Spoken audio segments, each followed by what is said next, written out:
Yeah. Cavalier mentality, I charge through every bracket. King on the court, LeBron legacy in my fabric. Ground when I'm grinding, dog pound in the trenches. Guardian at the gate, protecting all my riches. Cavs in my veins, championship parade route. Browns in the mud, fourth quarter, never doubt. Guardians of tradition, progressive, feel my temple. Training like I'm drafted, work ethic monumental. In the zone, can't stop my ascension in the zone. Discipline my weapon in the zone. Greatness by intention in the zone. It's my resurrection in the soul.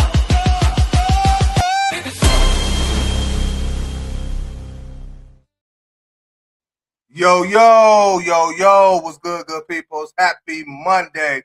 Hope everybody had a good, productive, positive weekend.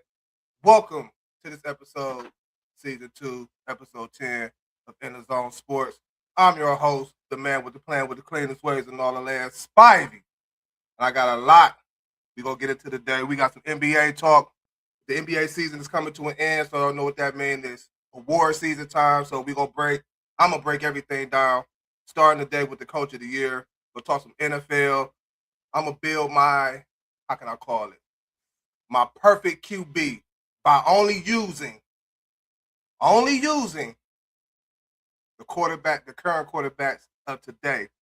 Also in the NBA, I'm going to talk to y'all about the most dangerous teams in both conferences, the Eastern Conference and the Western Conference. So with that being said, let's get right into it. I'm going to start. Hold on, JD. I seen you. Let me put it up there. Hold on. Oh, by the way, if y'all haven't, go download. Y'all should have did it yesterday. Don't download the DSMN on your Roku TV. And enjoy EnDaZone Sports every Mondays and Fridays, 7 p.m. Also, you can catch it on YouTube as well at EnDaZone Sports on the YouTube channel. Hold on, JD. Let me get this up there. Happy Monday to you too, sir. Appreciate you for tuning in today.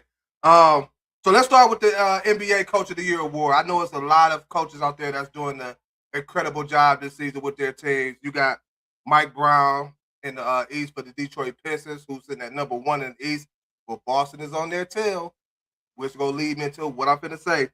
You got the San Antonio Spurs, who's second in the West, the only team in the NBA this season, I think, to be undefeated against the Oklahoma City Thunder, the reigning, defending NBA World Champions.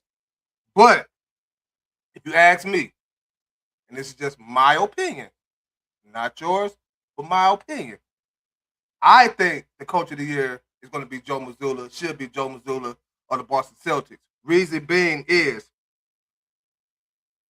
last season he lost Jason Tatum to a horrific Achilles injury in the playoffs. Boston goes on to get eliminated, and OKC ended up winning the championship, which it should have been OKC and Boston, but it was OKC and Indiana, and we'll see how that series went. But to lose Jason Tatum, and then in the offseason you lose Kristaps Porzingis, you lose a great veteran point guard, great leader, and Drew Holiday. Who else you lose? I can't get the guy's name off. But they lost a lot of pieces for the Celtics. Nobody thought, even myself, coming to this season, that they would be in the position that they are in, which is second in the East.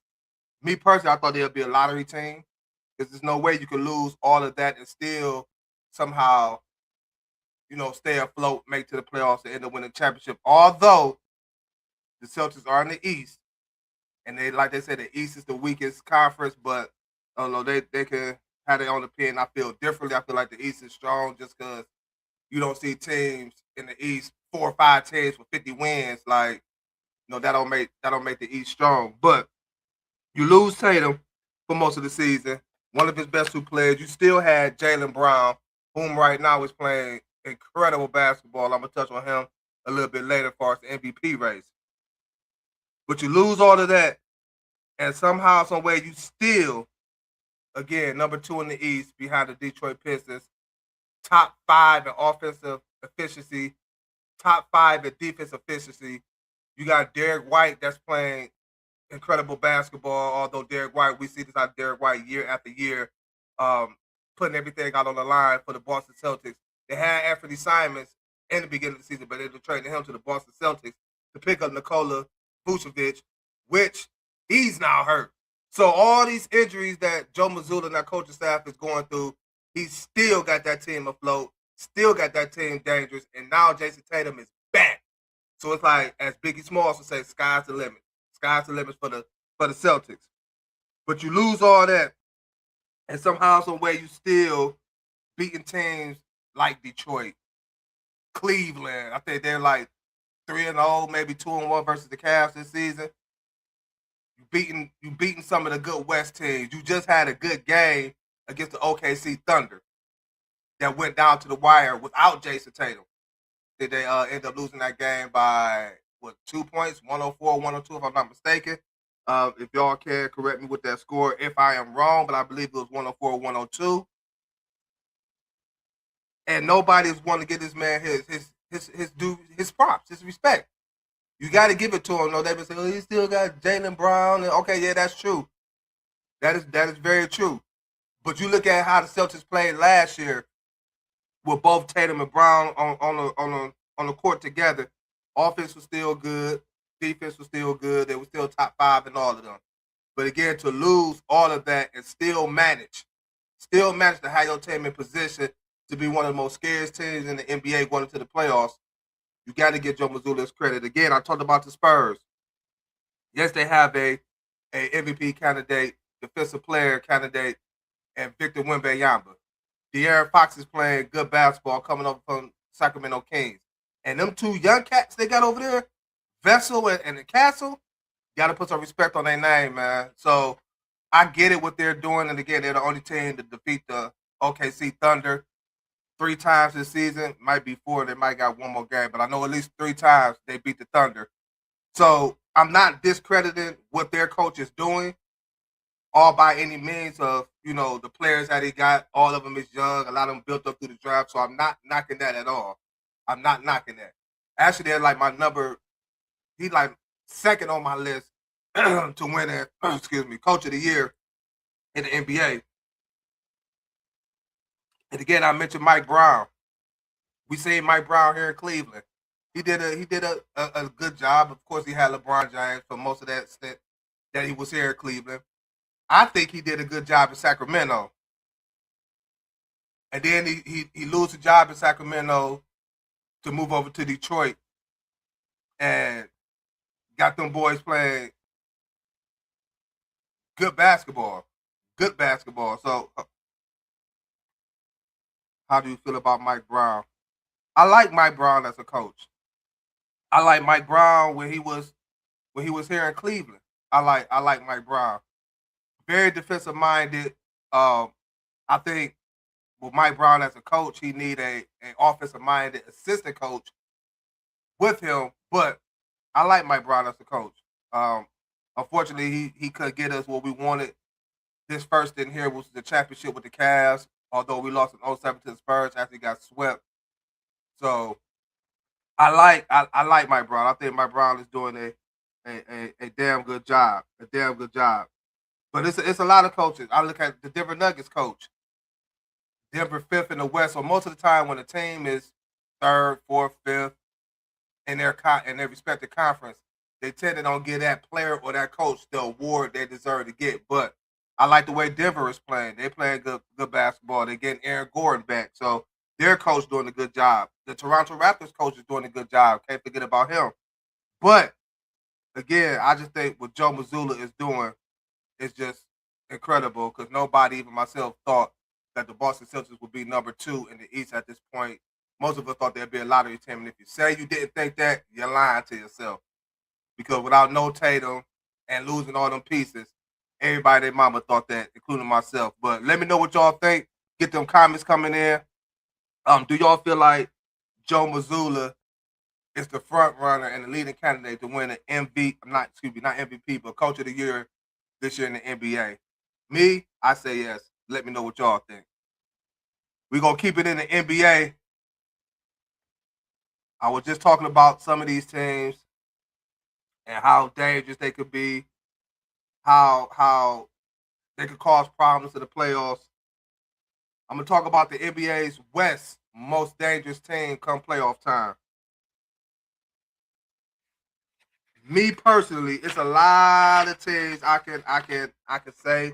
It's a lot of teams I can name, but I'm looking at two teams in the West, which would be we take an OKC out.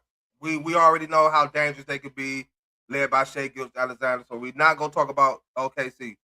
We're not gonna talk about the Spurs. We see how dangerous they could be. Again, I just stated they was the only team right now in the NBA to defeat OKC more than once in the season. I'm gonna nail this down to two teams, and I know I got to give one. I'm gonna end up giving one, but I'm kind of on the fence because both of these teams can really shock people in the West, shock some teams in the West, and can get to the NBA Finals. I agree. He has done a phenomenal job with the Celtics. Going to be scary come playoffs. See, I could have. I'm gonna get to that. I agree with you, JD. I'm gonna get to that when I get to the East. But again, I think for me, it's gonna come down to the Timberwolves and the Lakers. Now, hear me out. I know y'all, the Lakers. No, we got the Bron haters out there, but they still got Luka. They still got Austin Reeves. And, when you got three players that can cause problems for a defensive team on the offensive side of the ball, you got to, by no excuses. You got to give them their props. Now, as for the Lakers, whether you're a fan of them or not, anytime you got a guy with a high IQ of LeBron James, yes, he's in his 23rd season. Yes, people think Father Time is going to hit him. Yes, he's getting up there in age. Yes, he's not putting up the 28 to 30 points that we're accustomed to see LeBron doing. Yes, all that is true. But when you got a guy that's a multiple time champion, that's a basketball savant when it comes to, the game of basketball, the IQ of it, you got to respect that. And especially if you give him pieces like, as I just mentioned, Luka Doncic, whom could be the face of the NBA soon. Another guy who has a high IQ, offensive machine, shoot the ball from the logo, Mr. Triple Double. I mean, he's not Oscar Robertson or Russell Westbrook, but we done seen the guy come out here and get triple doubles on any given night. And I haven't seen any players since Oscar or Russell to get triple doubles the way that they do. So Luka and his pass ability. So when you add a guy like Luka, and then you add an X factor and Austin Reeves, whom we done seen without Luka and LeBron, the Lakers have won some games. He done put up big numbers, points wise, assists wise, hell, even rebound wise. But when you add them three together, you got your star Luka. Yes, I said your star Luka. Everybody know I'm a Bron guy, but yes, I did say your star Luka with LeBron, with Austin Reeves. LeBron could go into a series and be your third option and still somehow, some way, can take over a game, if that make any sense to y'all. So when you add them three, they got a chance on any given night, especially offensive-wise, to cause problems and to have that ability to knock a team out in the West, excuse me. Now let me hit about the Timberwolves that I'm going to give for what I think between these two. You got Ant-Man, who every year since being in the league has elevated his game. And keep in mind, this was a guy, basketball wasn't even his first option sports-wise. I believe it was football. So to take that and then translate it to the basketball court and dominate the way he do, we done seen him take flight on people. We done seen him dunk on people. We done seen him hit big shots. And right now, Anthony Edwards lead the NBA in three-point shots attempted. He's shooting, averaging on about 4 or 5 a game and knocking them down at a pretty good efficiency. But you add him, you got him, and then you add a guy like whom I feel is really going to be the difference maker of how far the Timberwolves go. It's Julius Randle. If Julius Randle can give the Timberwolves any type of productivity, any type of grit, grind, that nastiness like he did Sunday, yesterday against OKC, yeah, the Timberwolves could be dangerous. They could be very dangerous. But it's all going to boil down to if Julius Randle can bring that night in and night out in the playoffs. Last year, the playoffs, he played great. He played good. Timberwolves got to the Western Conference Finals, ended up losing to OKC 4-1. I like Jaden McDaniels on that wing. Big, versatile guy, 6'8", 6'9", I believe. Can get him anywhere from 10 to 14 points. I've seen him some games this season where he had games of 25. He had a 30-point game this season. And then you add the big Frenchman, Rudy Gobert, in the middle, whom we know what he could do on the defensive end of the basketball, a former defensive champion, rebounding machine, get you 10-plus every night. I like Finch as a coach. If Minnesota could get that together and really play continuity basketball, they could be that X factor in the West as well. Ant-Man has to play smarter. I mean, I just stated how athletic he is, how he could dominate a basketball game. We don't seen him do that. He just put up 41 maybe 3 nights ago. The Timberwolves have a chance. But my opinion, between them two, the Lakers and the Wolves, call it what you want to call it. I'm just saying this because of GOAT James, LeBron James. But I'm going to get an edge to the Lakers. And I'm going to get an edge to the Lakers because I feel like their top 3 players are better than the Timberwolves' top 3 players. So I would take Austin Reeves. I would take LeBron. I would take Luka over Ant-Man, over Rudy Gobert, and Julius Randle any day of the week. Any day of the week. And Ant-Man is the second best player out of all them players I named. But anytime you still got Bron on that team, any squad he on could be dangerous. Any squad. But I would say it might come down to playoff seedings in the West, just like the East. I mean, in the West, you got, correct me if I'm wrong, you got the Lakers, Denver, the Rockets, Minnesota. I think you got them 4 teams that's all like fighting for position and to get that 3rd and 4th seed in the West. I think they all separated by maybe a game and a half. It's a big game coming up with the Lakers and the Rockets tomorrow, I believe. So that's gonna be a huge game for both squads. Lakers will be coming to that game on a 5-game winning streak. The Rockets, what about the Rockets?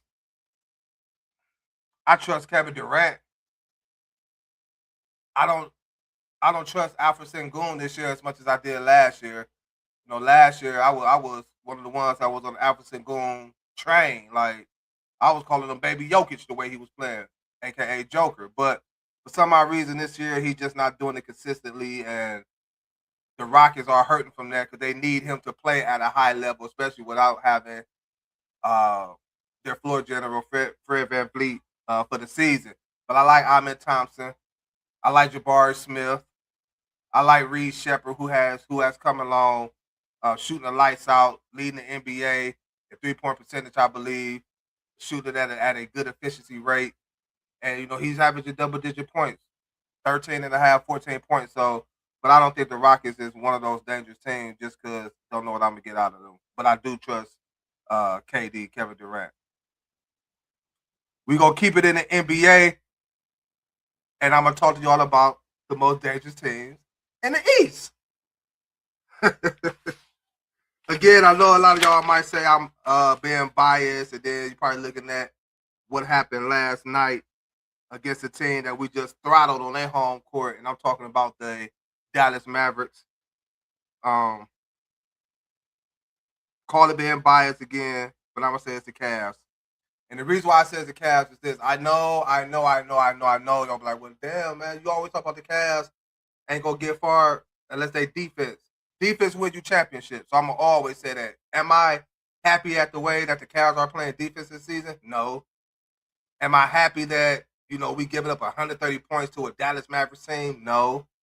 or 140 points to a Milwaukee Bucks team when they didn't have Giannis out there, and you got Kyle Kuzma looking like the second coming of Kobe, the late great Kobe Bryant, the way he did us the last game. No, I'm not happy about none of that. But what I would say is this. I just mentioned it as far as the Lakers with LeBron, Luka, and Austin Reeves. What the Cavs have is one of the most potent backcourts in the NBA now, meaning two guys who could go get you buckets, and James Harden and Donovan Mitchell. Also, keep in mind, before I go any further on that, keep in mind, the Cavs have been hit with the injury bug all season. Sam Merrill done missed games. Jalen Tyson is out now. Donovan Mitchell done missed games. Jared Allen is out now. Mobley done missed games. Matt Strus done missed damn near the whole season, but he came back yesterday shooting the lights out. 24 points in 20 minutes, I believe.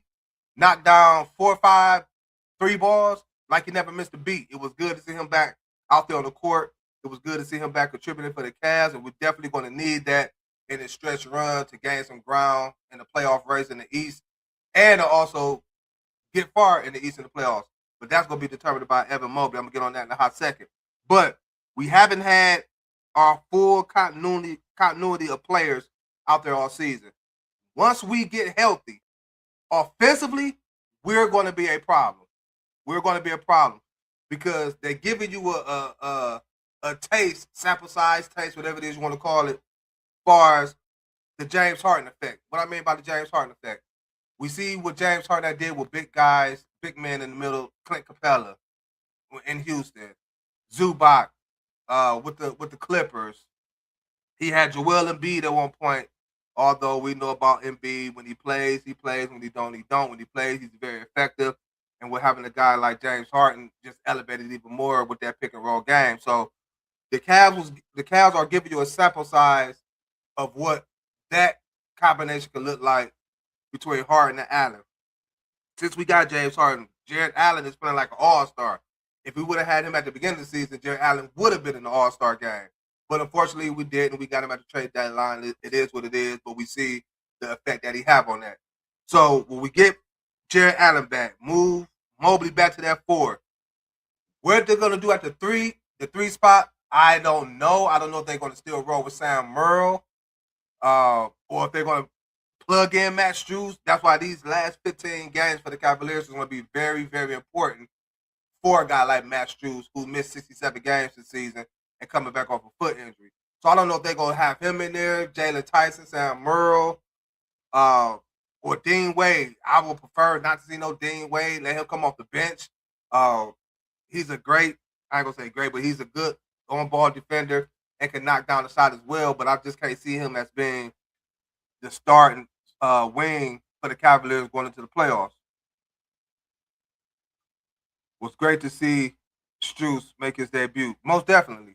I just wanted to see, and we talked about this yesterday, JD, because you were talking about placing a bet on him for the parlay. And I'm like, let's see how he plays. Let's see what he do. You know, you never just want to put your money on a guy that just coming back. You know, worried about minutes restriction, which he was on. Worried about if his shot is looking good. You saw how Jason Tatum looked his first game back. His shot just wasn't there. It was like he wasn't getting the proper lift, the proper arc to make that shot. So, but it was definitely great to see Matt Strus out there. So again, we get healthy. I don't know what they're going to do after 3, but then you got Donovan Mitchell and James Harden. Not to mention something I think the Cavaliers have been lacking this past couple of seasons going to the playoffs is toughness. And you know, I was talking yesterday like we don't have that gotta go get it. But I thought about it. Dennis Schroeder can be that guy. Dennis Schroeder is a pest. If you look at when Dennis Schroeder gets into the game, he's pressing the ball handler for the opposing team 90 feet soon they inbound it. Not giving them a chance to do anything. He's an irritant. And you like those type of players on your team. You might not like to go against them, but you would like them on your team. I talk about the same thing with Dylan Brooks. He's an irritant. But I was one of the ones last season, like, bring Dylan Brooks over here in free agency. We could use a guy like that. The Cavs need a guy like that. So Dennis Schroeder, Keon Ellis, another great addition at the trade deadline. Then you still got, again, I don't know what they're going to do at that wing spot, but you got Strusey, you got Wade, and you got Merle and Jalen Tyson, who you can plug in at that 3. But the 2 that don't, you can bring them off the bench. Now you got a bench of Keon Ellis, Dennis Schroeder, let's just say Jalen Tyson, and let's just say Matt Strus. Let's just say it. Matt Strus could be in there, could be something, but let's just say that. Now you got some firepower to where, your starters don't have to do so much. Because remember, in the playoffs, most rosters get cut down from you playing in the regular season. You may play 9 to 10 guys. In the playoffs, that 9 to 10 goes shrink to 7, 8 guys. 9, it all depends on how the game is going. Schroeder and Brian. Hey. Nah, I'm not about to let you get away with that, JD. You were just talking about Brian yesterday. I'm like, no, 2 days ago. And I'm like, well, Brian can be an X factor, but I don't think his minutes is going to be there come playoff time unless, God forbid, knock on wood, one of the big men get hurt. But Thomas Bryant is he's not a bad player. He could come in and stretch the floor as well, man. He could be that stretch 5, a pick and roll game with either Donovan or James Harden. He could step back and shoot the 3 ball, where he can, slide, cut to the middle, and get an easy layup. But with that being said, you add all that together, offensively, we will be a problem in the playoffs for any team. Because, again, it's not like a team in the East is that potent on the defensive side of the basketball. I mean, you got some good defensive teams in Detroit and in Boston in the East. But I think with the firepower we have on offense, we can overshadow that and cause some problems in the Eastern Conference playoffs this season. So I'm going with the Cavs. Y'all can call it what y'all want to call it. I believe they can do it. But, and this is a big but,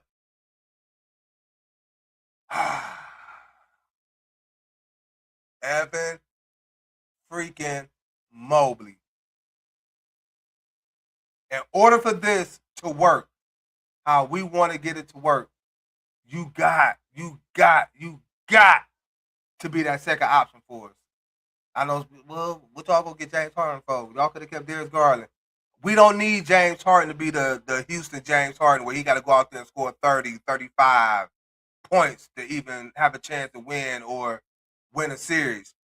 We just need James Harden to come over here and get us 15 to 20, 8 to 10 assists. Anything more than that is a plus. And get us extra possessions. What I mean by that is getting free throw shots, drawing fouls, and getting points while I stopped when the time had stopped, the clock had stopped. That's what we need from James Harden. But Evan Mobley, nah, bruh. Nah. I can't have you coming out here scoring those 12, 13 points, 6, 7, 8 rebounds, not in no playoffs. No, dude, you the reigning defensive player of the year. Our defense shouldn't even be looking the way it's looking, coming off what you did last year. I done seen you put the videos out of you working out, you're pumping your weights, you doing all this, but I'm not seeing it, dude. I done seen too many games where you try to post up guys smaller than you, and you're not even moving them to get into the paint to get easy buckets. So again, if all of this is going to work for the Cavs and we be that most dangerous team in the East and get past the second round of the playoffs, which we've been stuck out the past couple of seasons, Evan Mobley is going to start with you. Please don't let me regret and let the Cavs regret on not making a move in the offseason to getting that boy Giannis and giving you up. But we could have did that. We could have did that. But for some odd reason, we decided not to. Also, you just hit it on the head, JD. I was just about to say that. Besides Evan Mobley, defense, we cannot be getting up 130, 135 points come to playoff time. We cannot be doing it. Kenny Atkinson, whatever it is you need to do to get our heads right, to play some defense, because right now it's looking like we might be playing the Magic in the first round of playoffs. And we just seen what Orlando did to us the last game we played, although we lead the season's series and matchups.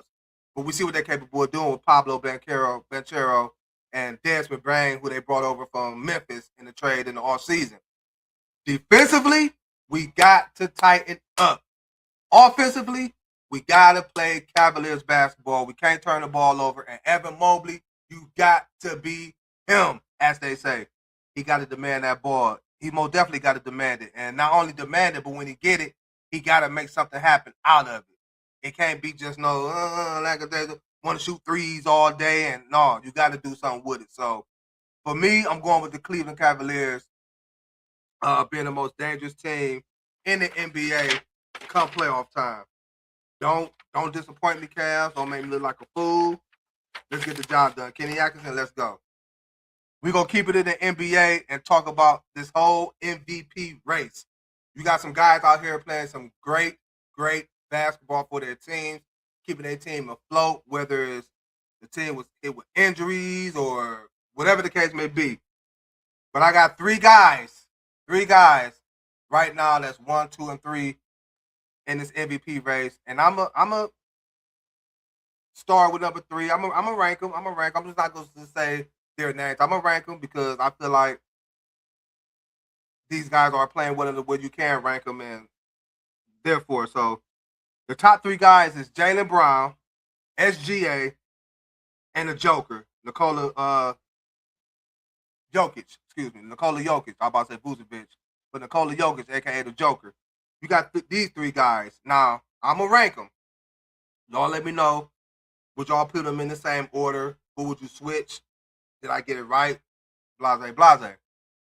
I'm going to go at number 3, the Joker. And the reason I put the Joker at number 3 is because, again, as I stated earlier, the NBA really don't give the top awards to teams that are 5th in their conference, 6th in their conference, 4th in their conference. It's always the top teams, them players get the awards, and justifiable, they should get it. They got their team there for a reason, and it was that reason. But the Joker this season averaging 28, 29 points, 12, 13 rebounds, 11 assists. That's a triple-double. He's a walking triple-double. But again, the Nuggets are 5th in the West. They haven't beat San Antonio. You know, if we go judge a certain individual player based off whom they beat, I'm not gonna say the player name because I want to go through a whole soliloquy and have a whole big old blowout argument about this certain player. So I'm not, but y'all know who I'm talking about. But I'm not gonna name that player. But the Joker, his teams this season that they're playing that was big games that they just couldn't get over the hump and win. San Antonio, OKC, Minnesota. They're pretty much, I think they might be even with the Rockets in the West. But you got to beat them top echelon teams nowadays in the NBA to be considered for any of the top awards, especially MVP. So I got the Joker at number 3. This is where things get tricky at, and people may have something to say. If y'all do, feel free to leave y'all a comment. I'm going to definitely get to that. At number 2, I got SGA. He won the MVP last year and rightfully deserving of it. He should have got it. MVP, scoring champion, NBA champion, NBA MVP. He got all that last year. That's 4 awards, all that. And he deserved each and every one of them. He's averaging 31, 32 points. OKC this season have played a lot of games without J-Dub, their second best player.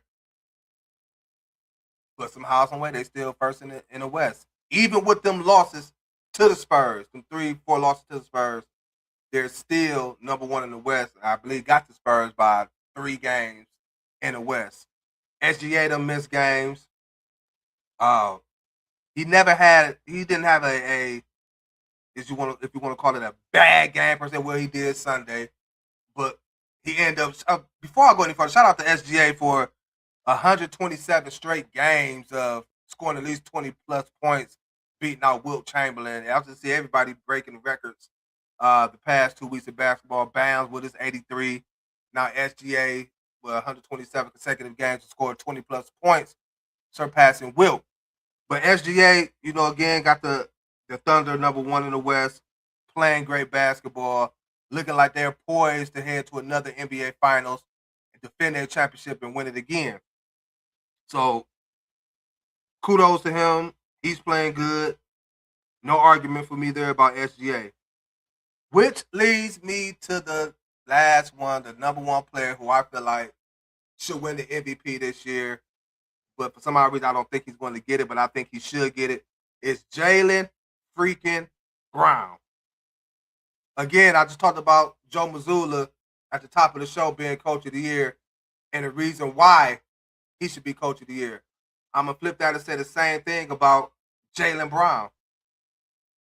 It was a lot being said about Jaylen Brown after that big contract that he got last year, over $300 million contract deal with the Boston Celtics. Both him and Jason Tatum, both eclipsing the 300-plus mark as far as contract-wise. And a lot of people said, well, do he deserve it? Because it's been mostly Jason Tatum that been putting up the big numbers, the high-scoring games. But, Jaylen Brown got good defense. He played good. He get the points here and there. What y'all got to say about him now?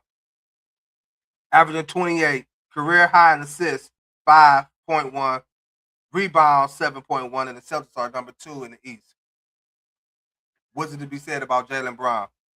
Again, if you thought the Celtics was going to be in this position, if you thought Jaylen Brown was going to play the way that he is playing now, coming into the season with everything they lost, he's a got lie. Claps for SGA. Yeah, Shai Gilgeous-Alexander playing great basketball. But if you thought, again, you's a lie. And the things that Jaylen Brown is doing on that court is just amazing. And the position that he had the Celtics in, poised for them to make another deep run in the playoffs. They're healthy. They're not 100%. Vucevic should be back before the playoffs. But I got to give it to Jaylen Brown, man. I got to give it to Jaylen Brown. Unless something but unless something just crazy happened to where he get hurt, knock on wood, he don't. Never want to see a player get hurt. Or somehow his numbers just completely drop off from the beginning of the season, I see Jaylen Brown winning. Now, I would say this. I just said something about his numbers dropping dramatically. I do think his numbers are going to take a tilt, going to drop just a smudge by getting Jason Tatum back. But I don't want the voters to look at that as like, well, he didn't do that for the whole season. Jason Tatum about to play, 14, 15 games? Jaylen Brown did it for 66, 67 games. I hope that they don't bring that into the conversation as far as Jaylen Brown getting that MVP trophy, because the man rightfully deserve it. The man keep his team afloat. Again, got his team second in the East, and only 2 games back from the Pistons on getting that number 1 seed in the East. So big ups to Jaylen Brown, man. I feel like Jaylen Brown deserve it, and he should get it. NBA, don't be on no bull crap. Get a man his respect. Get a man his flowers while he playing good now. With that being said, we're going to take a quick break. Got to pay some bills, as they say. We'll be right back with EnDaZone Sports with your boy Spivey. What's good, y'all? It's your boy Spivey. Reminding y'all to tune in every Monday and Friday, 7 p.m. for EnDaZone Sports on DSMN Network. That's the Diva Spivey Media Network. Also available on YouTube at EnDaZone Sports. Come kick it with the crew as we talk, debate about what's going on in the world of sports today, plus more. So again, that's 7 p.m. Mondays and Fridays on DSN Network. That's the Diva Spivey Media Network. Also available on YouTube. Come get in the zone with your boy. See you on Monday, 7 p.m. Peace. Yeah, you know the drill.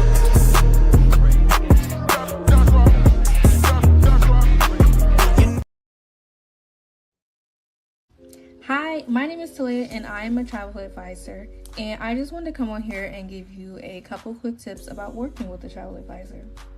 So the biggest question that everyone always has is, how much does it cost to work with a travel advisor? It doesn't cost you anything. Working with a travel advisor is free. Traveling is already expensive as it is, so you don't have to worry about coming out of your pocket for extra money to pay for a travel advisor. We get paid in other ways, so you don't have to worry about that. 2, a lot of people think it's easier for them to just plan their own trips, which may be true. But we have access to different deals and perks that are not available to the public, so it makes it a little bit better to work with a travel advisor. You'll get more bang for your buck. And 3, if you're not a planner, then working with a travel advisor will probably be the best thing that you can do for yourself. I can help you create an entire itinerary that will make your trip very smooth. And don't worry, I can help you book whatever kind of trip you desire. Whether that's vacations, staycations, international travel, cruises, anything, you name it. I'm going to put all of my information right here so you don't have to worry about getting in contact with me. So what are you waiting for? Contact me so I can help you book your dream vacation.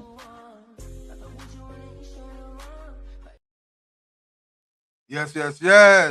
Don't forget, Mondays and Fridays, 7 p.m. in the zone with your boy Spivey. And y'all heard it. I want to get y'all travel on. Hit her up. The information was down there. Don't cheat yourself. Treat yourself, as they say. I'm going to talk about something that I normally don't talk about on this show because I really haven't been into it as much, but I've been really getting into it lately. And that's the WWE. You know, if you know me, growing up, I was a big wrestling fan. Everybody know my favorite wrestlers. The Undertaker, Triple H, rest in peace to Hulk Hogan. Them was like my favorite 3. I remember, when I stayed in East Cleveland, dressing up as the Undertaker for Halloween, like standing in the driveway, giving people the chops, boom, boom, tombstoning. A lot of my little cousins know about all that. I got them too as well. But I was a big WWE fan. Then it was called WWF. They changed the name. Now it's WWE. Big fan. So, but then it got to a point to where I really lost, like, interest in it. It got, after the Attitude Era, they start going more or less doing a lot of nonsense. Guys coming in, don't know who this guy is, and the same people in championship matchups, the same faces you seen on Raw, SmackDown, all that. It just got watered down to me. But lately, ever since Roman Reigns, the Tribal Chief, put the ones up, was champion, I started getting into it a little bit more then. Then the Bloodline came. Roman Reigns, Jay, Jimmy Uso, they brought in their brother Solo Sikoa. They fell apart. The Usos went their way. Solo got his new version of the Bloodline, the MFTs as they call it. So I really been getting back into it. So it was good to see 2 things. Well, one thing I was happy to see happen this past Friday on SmackDown. And another situation, I'm like, what's going on here? But I'm gonna get to the good part of what I like, what I love to have seen on SmackDown, which was Randy Orton. Everybody know Randy Orton is in the title match at WrestleMania against Cody Rhodes, whom got the belt back 2 weeks ago on SmackDown against Drew McIntyre, which, if you could remember, years ago, I was saying Drew McIntyre one day will be the champ, like he deserved it. They was trying to push him, so somehow he fell off, but ended up coming back, ended up getting the championship, but lost it 2 weeks ago on SmackDown to Cody Rhodes, which I feel like was some BS. Cody Rhodes, the baby face, he's the company man, so they want to try to keep that in the spotlight or whatever. So he's fighting Randy Orton at WrestleMania for the belt. They had their contract signing.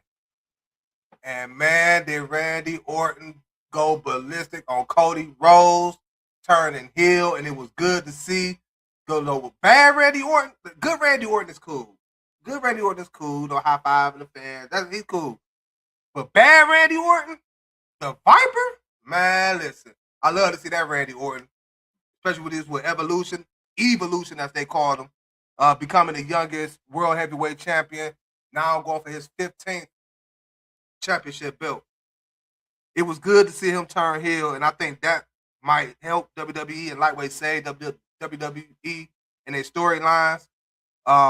He bloodied Cody Rhodes up. I mean, took the steel stairs that's on the next to the ring, popped him in the head with that, split him, and Cody Rhodes. I get it, your daddy Dusty Rhodes, rest in peace to Dusty Rhodes. But it's like every time you in a match, You started to become the new Flair, the new Dusty, bloody. You get hit one time, blood. Blood is everywhere. Randy Orton did that to him Friday. Left, came back. Randy Orton still laying down. So they try to get medics out there. Smash his head with a steel chair in between the V-shaped part of the stairs, bloodied him up even more. I know it's wrestling, but you don't want to see nobody, just get beat down, demolished like that. But he did it. But I think that's going to be good for WWE because now you could build a storyline off of that. Because people seem to forget Randy Orton is really the one who molded Cody Rhodes per se. They had they group legacy. I believe that's what it was called. It was Cody Rhodes, Randy Orton, and why I can't get his name out. Ted DiBiase, was that his name? $1 Million Man, son, I believe it was Ted DiBiase. They had a little clique called Legacy, and that's where you really saw Randy Orton mold and Cody Rhodes. Cody Rhodes mentioned it on SmackDown, the things that Randy Orton did for him, even when he left the company and went over to AEW, or AWE, whatever it's called, that wrestling brand. He was still supporting them then, and then to bring them back to WWE, and Randy Orton still right by his side, still giving them pointers, still giving them ideas on his character. Cody Rhodes stated, he wear the robe with the mask every WrestleMania now because of Randy Orton. I don't get it, but he said it's because of Randy Orton. So this have a good storyline to it, and they could build off of this. They could build off of this for months, not just a one-time thing to where, which I think Randy Orton's going to beat him for the belt come WrestleMania. But I think they're going to go back and forth. I think Randy Orton's eventually going to beat out John Cena's record of 16. But this is a good storyline for WWE. I think this is going to save WWE. It was good to see Randy Orton turn heel. I like heel Randy Orton. I don't care Randy Orton. The putting people in the head. I wish he'd do that to Cody Rhodes too. The putting people in the head. Randy Orton, I think it's good business for WWE. I think it's going to go a long, long ways. And it was just good to see Randy Orton turn heel. Now just get him that belt and everything will be all good. The bad part of what I don't like seeing on WWE so far is really involving two, but I'm going to just say one.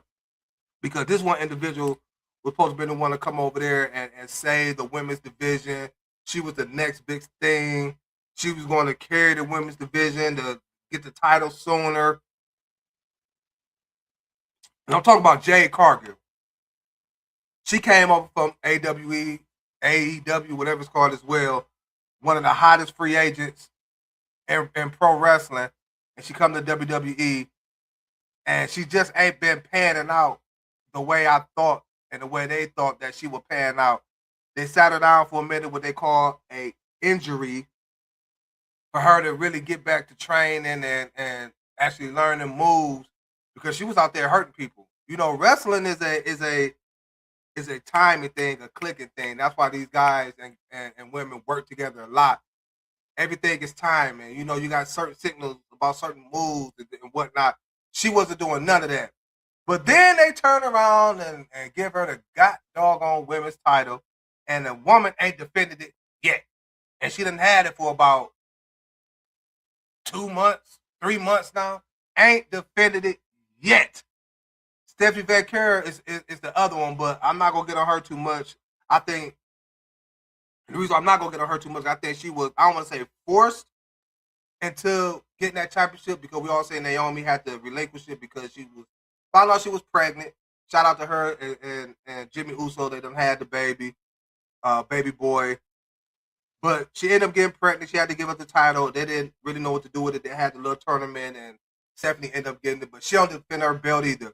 But Jade Cargill, the reason why it upset me, because, again, she was the top free agent in wrestling. They had big aspirations for her. They talked big about her. She come and didn't pan out as well early, but they give her the belt. She had to defend it, but she will defend it against Rhea Ripley at WrestleMania.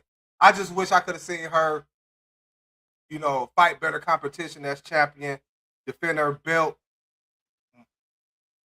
at least, she had it about 2-3 months, at least 3 times.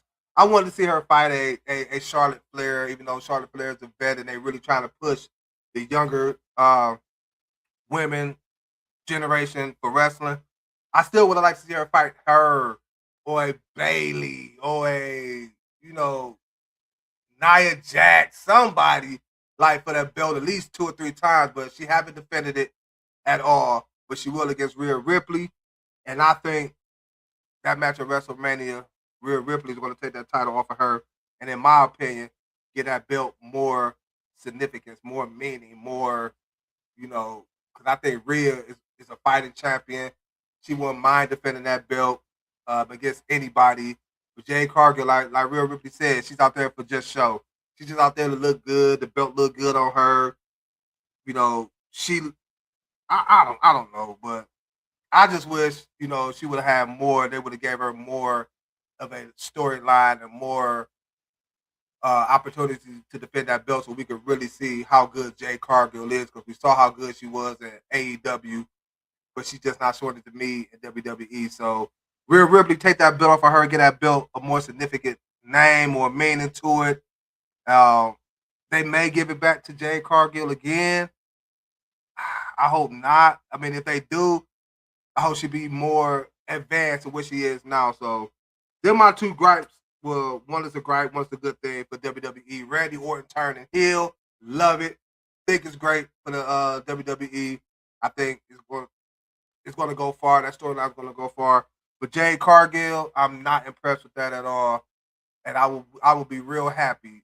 You want to catch an attitude for me or anything bad to say if Rhea Ripley take that belt off of Jade Cargill at WrestleMania.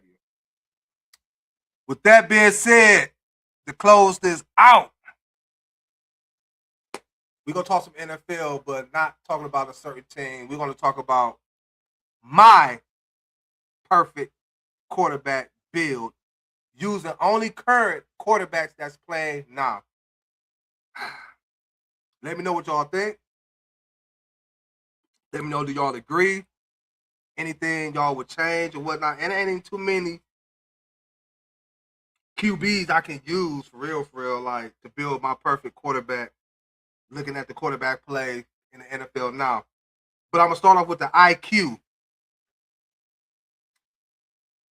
This was a tough one because even though, he's an older quarterback, he still know the game. You still can't throw nothing at him that he don't know or haven't seen. I'm talking about Aaron Rodgers. It's between him and Patty Mahomes. Patty Mahomes' IQ is immaculate, and some people may say, well, look at his coach. His coach put him. Okay, you can't win a championship without having in football without having a great quarterback, a great coach, and a great defense. And Patty Mahomes, fortunately, has inherited all that after sitting 1 year behind Alex Smith. So the IQ, I'm gonna go with Patrick Mahomes. Besides Tom Brady, I have not seen another quarterback that you just cannot give no time to in the fourth quarter if you try to win a game. If you up 24-20, you better hope that clock say 0 by the time you kick that ball off and that return to have an opportunity to return the football. You better make sure that clock says 0. Because you get Patrick Mahomes, we done seen him 15 seconds against the Buffalo Bills 2 years ago in the playoffs, get the team in position to kick a game-time field goal, going to overtime just to beat Josh Allen and the Buffalo Bills and head to the Super Bowl. So IQ, I'm going to go with Patrick Mahomes. Mobility, I'm going to go with Lamar Jackson, one of the fastest quarterbacks in the league. It's hard to really contain Lamar Jackson unless you got 2 good outside pass rushers that can keep him boxed in. And even then, he's just somehow, some way still make plays with his legs. And his legs give him the ability to extend a play to make a pass upfield to a Mark Andrews or a Zay Flowers or a Rashad Bateman. So mobility, I'm going to give it to Lamar Jackson. Arm strength, I'm going to give it to a guy that I wanted the Browns to draft, especially in the AFC North, when it comes down to wintertime football games or rainy, cold games.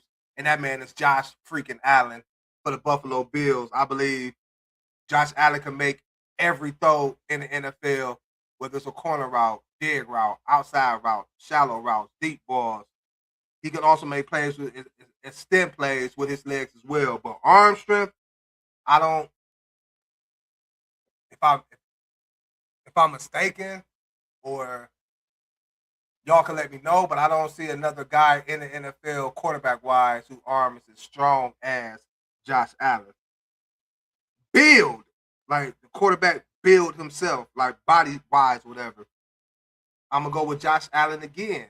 6'5", 6'6", big arm, big dude. Like he sit at home. I mean, not saying big like he's overweight or anything like that, but for his size, his muscle size, and his height, that's a big boy. A hard quarterback to bring down as well. You need about 2-3 defenders, maybe even 4 to bring him down at times. So build wise, I'm gonna go with Josh Allen. Accuracy. This was tough because I could have used Patrick Mahomes as accuracy. I could have used Drake May for accuracy. But I'm gonna go with a guy in the NFC that I think have pretty good accuracy, poise, can get the ball to his playmakers when everybody's out there healthy. Some may not agree with this choice, but again, this is my quarterback build, not yours. But feel free to let me know how y'all feel about it. I'm going to go with accuracy-wise, Brock Purdy. Now, we're not saying Brock Purdy had games where he damn near had a perfect game played. I'm just saying Brock Purdy 22 for 23, 300-some yards, a couple of touchdowns. You know, with Christian McCaffrey being out there, Kittle's been out there, Ayuk when he was healthy, but he don't have Ayuk no more. But this year he had Juan Johnson who played good, Tones who played good coming in for injured Kittles. Kendrick Bourne had good games, although that wasn't with Brock Purdy, that was with Mac Jones. But y'all get what I'm saying. Brock Purdy accuracy, he throw one of the best slow, pretty balls I have seen in the NFL. Balls. I know how some of y'all may be thinking. But I would take Brock Purdy for the accuracy. Playmaker?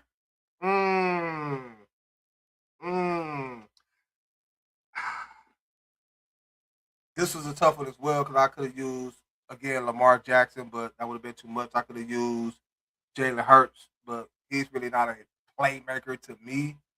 Kyler Murray, you could throw him out there. But I'm going to go with Joe Burrow in this situation.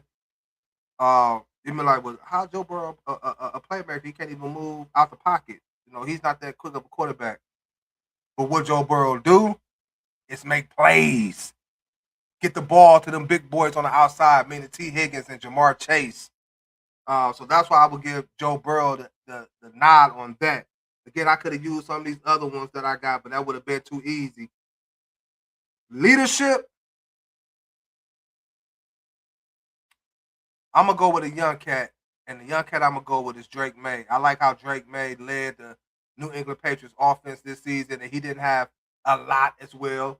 He had a good run game in Trevion Henderson and Ramondre Stevenson.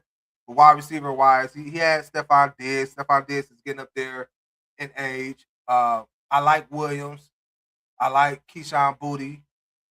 So he had some good receivers, but not great receivers. He didn't have a Jackson Smith and the Jigba. He didn't have a A.J. Brown. He didn't have a Justin Jefferson. He didn't have, I just mentioned Jamar Chase. He didn't have none of that. But the way he led that team offensively, alongside with the defense gave him on the defensive side of the football, they made it to the Super Bowl, even though they lost it to a better team, I feel like, in the Seattle Seahawks. But his leadership as a young quarterback is what I was mostly impressed about.